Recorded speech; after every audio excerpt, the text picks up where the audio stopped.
সিয়াও মেই নামে একটা মেয়ে ক্লাসে ছিল। মেয়েটি ভুল করে তার জামার ভিতর কিছু পরে না, কিন্তু সে সেটা একদমই খেয়াল করেনি। পাশে বসে থাকা একটা ভালো ছেলে সেটা দেখতে পায়। সে সিয়াও মেইকে বলার চেষ্টা করে, কিন্তু বেঞ্চের খারাপ দুইটা ছেলের কারণে থেমে যায় এবং দুজন মেয়েটার গোপন জিনিসের দিকে তাকিয়ে থাকে। শিক্ষক যখন দেখেন সবাই মন দিয়ে ক্লাস শুনছে, তখন এই দুজন মেয়েটার দিকে তাকিয়ে আছে। তারপর সিংহক ভালো ছেলেটিকে বকা দিতে থাকে, তুমি এইগুলা করার জন্য ক্লাসে আসো? ক্লাসের সবাই পুরো কাহিনী বুঝতে পারে এবং সবাই হাসতে থাকে তাদের দিকে তাকিয়ে। তারপর মেয়েটি তার কুম্পু কেরাটি জানা ভাইকে সব কান্না করতে করতে সবকিছু বলে। মেয়েটির ভাই রাগান্বিত হয়ে ভালো ছেলেটিকে মেরে চোখ পুলিয়ে দেয়। পরে ছেলেটি বাহিরে দাঁড়িয়ে থাকলে তাকে সম্মান দিয়ে মেয়েটু চলে যায়। পরের দিন মেয়েটি ছেলেটাকে একটা ড্রিঙ্ক দেয় আর জিজ্ঞেস করে, সেদিন ক্লাসে তুমি আমার দিকে তাকিয়েছিলে কেন?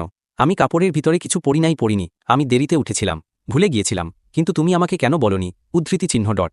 ছেলেটা বলে, এটা ভুল ধারণা, আমি বলতে গেছিলাম। তারপর ছেলেটি তখন সব খুলে বলে মেয়েটিকে। মেয়েটিও বুঝতে পারে সবকিছু। গল্পটা এখানেই শেষ। এরপর তারা ভালো বন্ধু হয়ে যায়। হয়তো ভবিষ্যতে তারা প্রেমিক প্রেমিকাও হতে পারে। গল্পটা ভালো লাগলে নারো ভাই চ্যানেলটা সাবস্ক্রাইব করো।